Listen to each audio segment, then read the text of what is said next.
Hello students, welcome to my YouTube channel Nikhil PT Tips and Tricks.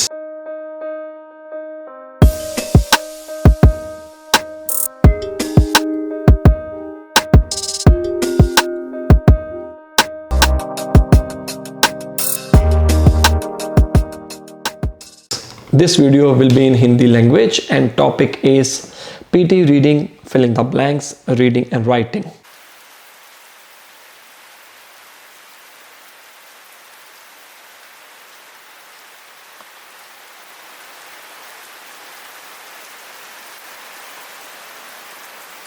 Reading की अगर हम बात करें, हर एक टॉपिक इंपॉर्टेंट है और मुश्किल भी है।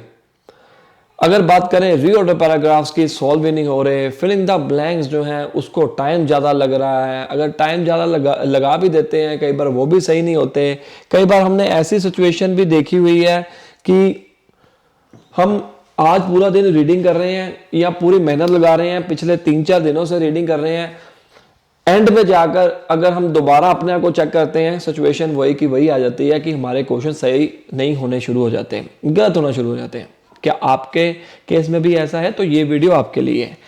ज़्यादा ना बातें करते हुए चलते हैं हम अपनी कंप्यूटर स्क्रीन के ऊपर। Definitely you will learn something new.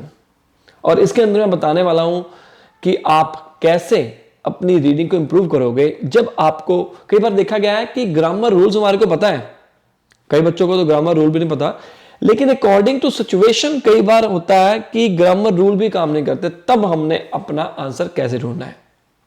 Computer screen के ऊपर चलते हैं, हमारे वेबसाइट के ऊपर जरूर विजिट करिए nikhilpt.com। यहां पर जब आप अकाउंट बनाओगे आपको फ्री स्कोर्ड मॉक टेस्ट मिलेगा। इसके अलावा हमारे और भी पैकेजेस हैं, मॉक टेस्ट भी हैं, अनलिमिटेड क्वेश्चंस भी हैं, और हमने स्टडी प्लान बना के रखा हुआ है। घर में बैठ के आपको नहीं पता लगता अगर कि कितने नंबर ऑफ क्वेश्चंस आपको करने चाहिए, क्योंकि अगर हम ये सोचेंगे ना आज मैं सिर्फ रीडिंग करूंगा, बाकी चीजों के ऊपर आपका ध्यान नहीं जाएगा, तो वो टाइम वेस्ट हो जाए। इसलिए हमने पहले से ही स्टडी प्लान बना के रखा हुआ है कि आपको कितने नंबर ऑफ क्वेश्चंस घर पे बैठ के करने हैं। चलो अब हम चलते हैं क्वेश्चन करने के लिए। ऐसा डैशबोर्ड आपको नजर आएगा। प्रैक्टिस टेस्ट के ऊपर जाओगे, ये सारा डैशबोर्ड, बहुत ही अच्छा डैशबोर्ड हमने बना के रखा हुआ है। Reading and writing fill the blanks करेंगे और रैंडमली कोई क्वेश्चन उठा लेंगे ताकि आपको पता रहे कि आपको करना कैसे है। सबसे पहला रूल देखो गाइस, ये मैं करने वाला हूं question reading and writing fill the blanks का। रूल नंबर 1, आपको पूरा का पूरा क्वेश्चन पढ़ना है, और अगर आपको लगता है कि मुझे इस ब्लैंक का आंसर नहीं आ रहा तो कोशिश करनी है कि आपने यहाँ पर टाइम वेस्ट नहीं करना है। बिकॉज अगर आप यहाँ पर टाइम वेस्ट करोगे, जो आगे वाले ब्लैंक्स हैं उसमें आपको कम टाइम मिलेगा। और ये क्वेश्चन हमें 2 मिनट और 2.5 मिनट के अंदर अंदर करना है, 2 to 2.5 के अंदर अंदर ट्राई करिए। बाकी डिपेंड करता है आपके लेवल के ऊपर भी और आपके टारगेट के ऊपर भी। अगर आपका टारगेट जो है वो 6 ईच है, फिर 5 में से आपके चाहे 3 भी सही हो जाए तो भी कोई दिक्कत नहीं है। तो हमने 3 के ऊपर फोकस करना है उस टाइम के ऊपर। और अगर आपका टारगेट 7 है या 7 से ज्यादा है तो आपको सभी के ऊपर फोकस करना है। जिनका 6 ईच का स्कोर होता है ना, वो भी यही चाहते हैं कि यार मेरे इतने स्कोर आए, 7 ईच आए, 8 ईच आए, ठीक है। लेकिन होता क्या है एक्चुअली में, बच्चे का लेवल होता नहीं है, पौड़ी दर पौड़ी हम चढ़ते हैं। अगर आपका लेवल कम है तो आप अपने मिनिमम लेवल के ऊपर ध्यान दीजिए, जो आपका टारगेट है। ये ना हो कि ज़्यादा के चक्कर में हम वो भी भूल जाएं। चलो बहुत बातें हो गई। तो हमारा फर्स्ट रूल है कि हम पूरे के पूरे क्वेश्चन को पढ़ेंगे। Allergies are abnormal immune system reactions to things that are typically harmless to most people. When you are allergic to something, your immune system dash believes that this substance is harmful to your body. अब बहुत easy question है, समझ के करोगे तो easy रहेगा। जरूरी नहीं है कि हमने इजी क्वेश्चन के लिए ये बना रहे हैं, ऐसा नहीं है। अगर आप समझ के करोगे तो डेफिनेटली आपको भी बेनिफिट होगा ही होगा। अब यहां पर क्या बात की कर रहे हैं, एबनॉर्मल इम्यून सिस्टम रिएक्शन की बात हो रही है, ठीक है। तो अभी यहां पर एक रूल याद कर लीजिए, सब्जेक्ट, एडवर्ब, फिर वर्ब। मतलब वर्ब के आगे एडवर्ब आता है। एडवर्ब कौन सा होता है? जिसके पीछे हम ly लगा सकते हैं। इन सभी के पीछे ly है। अब हम कैसे ढूंढें? कई बार तो आपको ऐसा होगा कि 4 हैं, 4 में से 2 के अंदर एलवाई होगा या 1 के अंदर एलवाई होगा या 3 के अंदर होगा। अब इस केस में चारों आ गए। अगर उस केस की मैं बात करूं, उसके अंदर आपका 4 में से जिसके पीछे एलवाई नहीं होता है, वो एडवर्ब नहीं होता है, तो वो निकल जाएगा, हमारे चांसेस जो है इंक्रीज हो जाएंगे। अब इस केस में देखिए ये सारा का सारा एलवाई है। हम अब सिचुएशन के अकॉर्डिंग चेक करेंगे कि इसका आंसर क्या आएगा। अब देखो, your immune system dash believe that this substance is harmful to your body. अगर आप कोई चीज खाते हो, खाने के बाद अगर आपको कोई बॉडी रिएक्शन हो जाता है या कोई प्रॉब्लम हो जाती है, तो आप ये सोचते हो कि ये हमारा जो खाया है वो सही नहीं है। अब उसी तरीके से बात करें, इलॉजिकली की बात होती नहीं है कोई, लॉजिकली, इलॉजिकली, इनएक्यूरेटली। एक्यूरेट का मतलब होता है बिल्कुल सही, इनएक्यूरेटली नहीं जजेगा। प्रिसाइज, प्रिसाइज का मतलब होता है छोटा, इजी वे में समझाना। और यहां पर जो वर्ड आएगा वो आएगा मिस्टेकनली, गलती से। देखिए, your immune system mistakenly believes that this substance is harmful to your body. अब बच्चे सोचेंगे कि सर अब हमारे को नहीं पता लग रहा कि यहां पर क्या आएगा। जिसके कई बार ऐसे वर्ड आपको मिल जाएंगे कि जिसका मीनिंग आपको नहीं पता होगा, लेकिन मैं आपसे ये कहता हूं कि जिसका मीनिंग आपको पता है वो तो पुट करके देखिए पहले, क्या पता वो आपको सही लगे। कई बार क्या होता है, लाइन जब बोलते हैं ना स्टूडेंट, तो वो सही लगने लग जाती है। लाइन को पढ़ के भी देखिए, इसका आंसर आएगा मिस्टेकनली। अब आगे बढ़ते हैं। When you are allergic to something, your immune system dash believes, गलती से बिलीव कर लेता है कि ये सब्सटेंस जो है हमारा इलॉजिकली। अब मैं फिर इसी पॉइंट के ऊपर आऊंगा क्योंकि पॉइंट क्लियर करना बहुत जरूरी है, ठीक है ना। लॉजिक, किसी का चीज का लॉजिक होता है, वो इलॉजिकली ऐसा नहीं है। मिस्टेकनली, गलती से हमारा इम्यून सिस्टम समझ लेता है। Such as certain foods, dust, plant pollens or medicines are known as allergens in an attempt to dash the body. In an attempt to, अब देखो, डिस्ट्रक्ट का मतलब क्या होता है, तोड़ना, नेगेटिव है। यहां पर in an attempt to dash the body, the immune system produces IgE antibiotics to that allergen। मतलब देखो, डिस्ट्रक्ट मतलब होता है तोड़ना, नेगेटिव वर्ड है ना।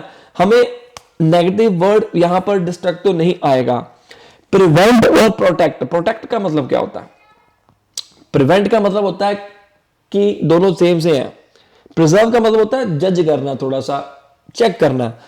और प्रिवेंट का मतलब होता है कि कोई चीज अभी शुरू नहीं हुई है, उससे पहले ही कुछ रूल्स एंड रेगुलेशन बना दिए जाए, है ना। कोई प्रिवेंट कर दिया, उसको हम प्रिवेंट कहते हैं। प्रोटेक्ट जो यूज होता है वो आफ्टर प्रिवेंट यूज होता है। जब हमारी कोई नीति फेल हो जाए तब हमने उसको प्रोटेक्ट कैसे करना है। तो यहां पर देखिए क्या आएगा, in an attempt to protect the body. अब सारी चीजें हो चुकी हुई हैं हमारी, अब मैंने गलती से खाना खा लिया। प्रिवेंट और प्रोटेक्ट के बीच में समझिए, प्रिवेंट क्या है कि मुझे पता है कि यार इस बंदे को, कोई पर्सन है उसको डायबिटीज है राइट, उसको शुगर नहीं खानी, वो प्रिवेंशन होगी उसकी। उसको पता है कि नहीं खानी, अगर वो नहीं खाएगा तो डेफिनेटली वो सही रहेगा। अगर गलती से या जानबूझकर मुंह में पानी आ जाए और वो बंदा खा ले, उसके बाद उसको प्रोटेक्ट कैसे करना है। अब इसी केस में देखिए, हमने वो सब्सटेंस खा लिया है, एलर्जी हो चुकी हुई है, substances that cause allergic reaction, वो ऐसे होगा तो उसके बाद जो बनेगा वो आएगा हमारा protect. The immune system produces IgE antibodies to that allergen. Those antibodies then cause certain cells in the body to। To के पीछे अब क्या आता है, टू के पीछे हमेशा आती है फर्स्ट फॉर्म। अब ये सारी की सारी फर्स्ट फॉर्म है, पंगा पड़ गया भाई। अब क्या करें, अब इस केस में हमने सिचुएशन को चेक करना है। देखो, दोज एंटीबॉडीज, अब एंटीबायोटिक क्यों लेते हैं हम, अगर डॉक्टर एंटीबायोटिक क्यों देता है हमारे को, क्योंकि जो हमारे को बीमारी है उसको दूर किया जा सके। अब क्या करना है, those antibodies then cause certain cells into the body to dash chemicals, वो छोड़ेगी chemicals into the blood stream, अपने खून में छोड़ेगी।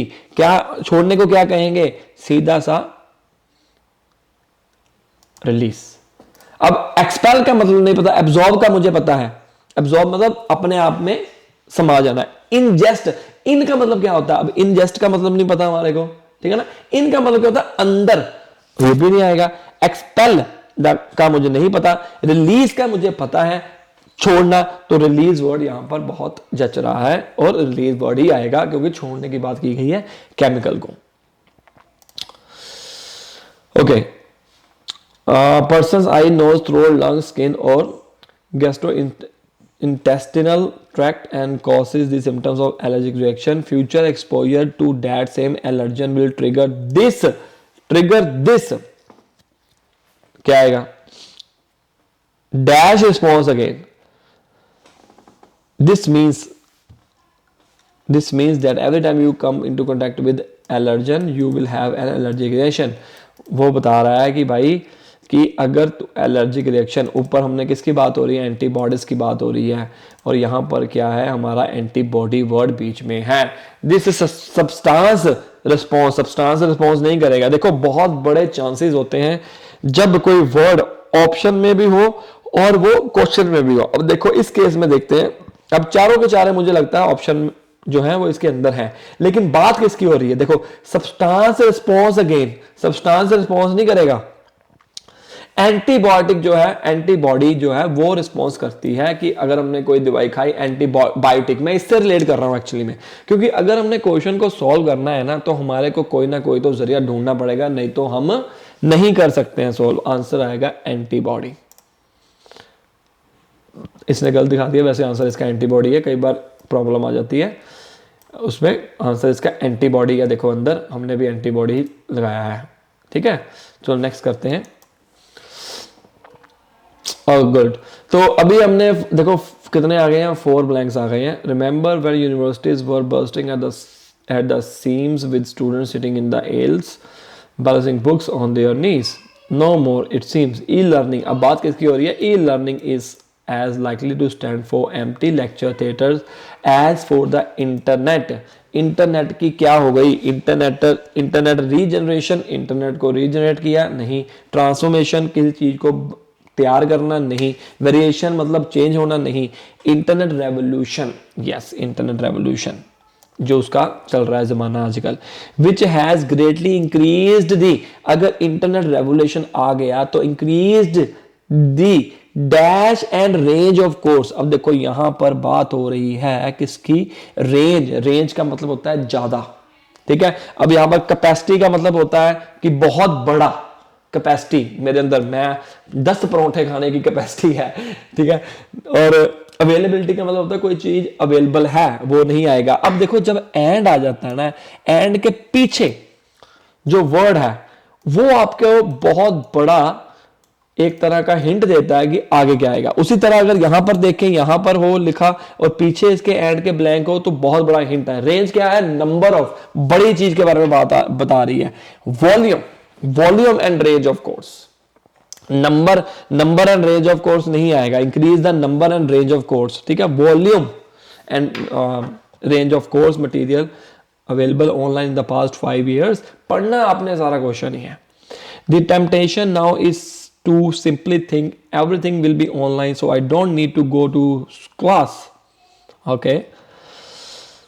Melbourne University of Melbourne, the nation's university, in the process of opening the doors for the new academic year, and while classes are generally class की बात हो रही है, आर आ गया।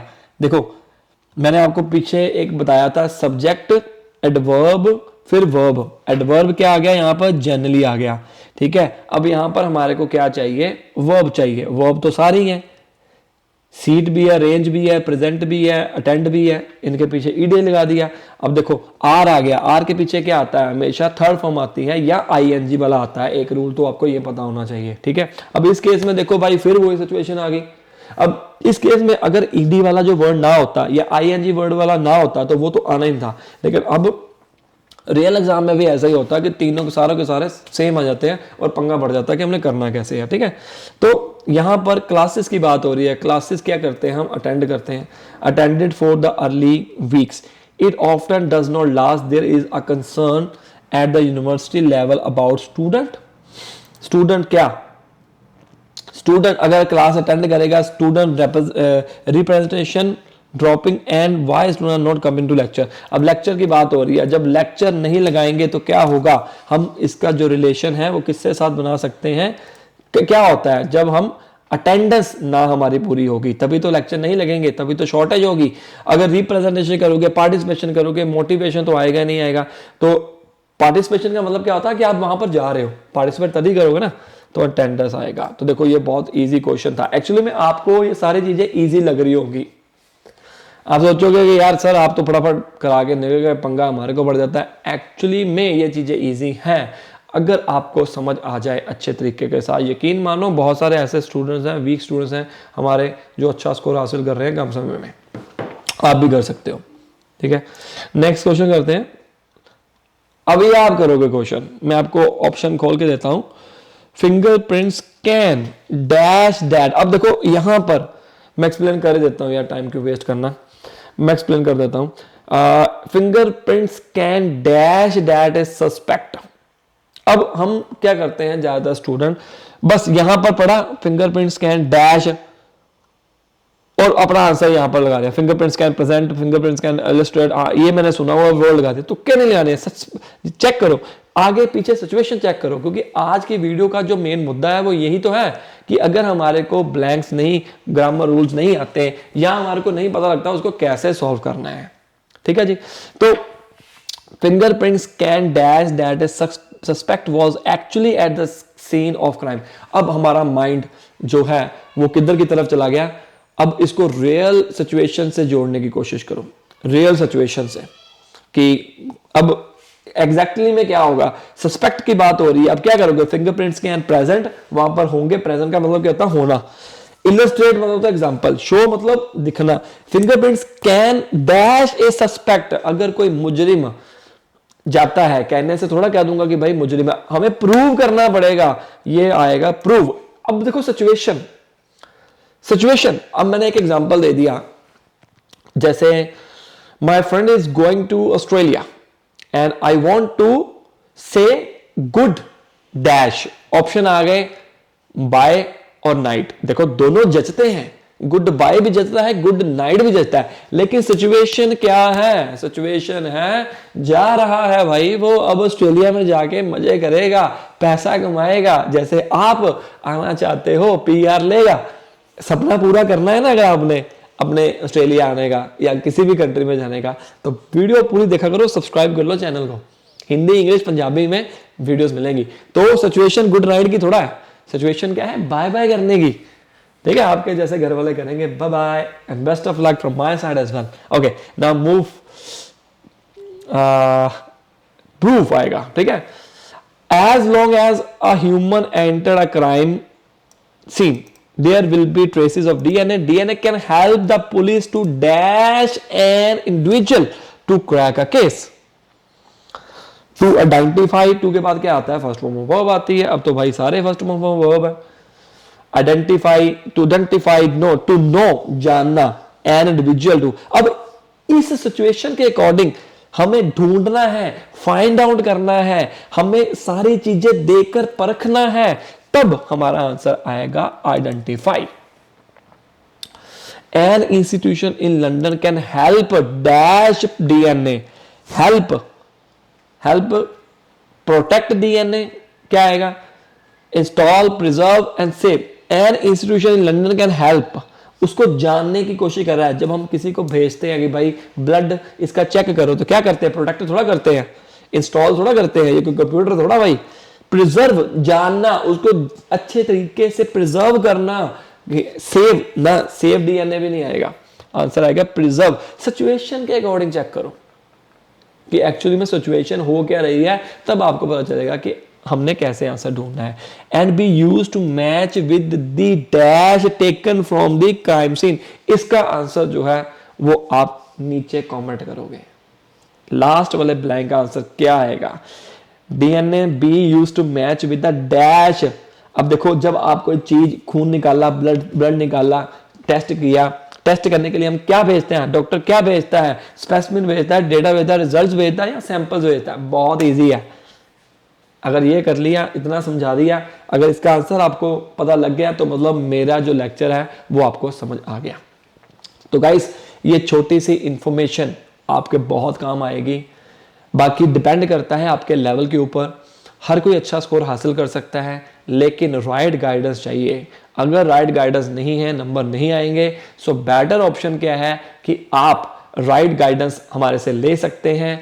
जरूरी नहीं है कि वीडियोस पड़ी हुई हैं तो आप एग्जाम देने जाइए। मेरे कई ऐसे स्टूडेंट्स हैं अकेली वीडियोस मैंने देखकर अच्छा स्कोर हासिल कर रहे हैं, लेकिन हर एक का अपना अपना दायरा होता है, प्लस आपका लेवल होता है। अब एक दूसरे को देखकर अगर जाएंगे यार उसने तो नंबर ले लिया, ऐसा नहीं है। बार बार पेपर मत दीजिए, टाइम वेस्ट मत करिए। राइट गाइडेंस होगी तो आपका कम समय में जल्दी एग्जाम निकलेगा। सामने दिए गए नंबर के ऊपर कॉल करिए, व्हाट्सअप करिए। और अगर आप स्ट्रगल कर रहे हैं, आपका अपना स्कोर कार्ड हमारे को फ्री ऑफ कॉस्ट भेज सकते हैं वैल्यूएशन करने के लिए। व्हाट्सएप के ऊपर भेजिए हमारे को, हम आपको बताएंगे कि एक्चुअली में गलती है क्या है। Best of luck.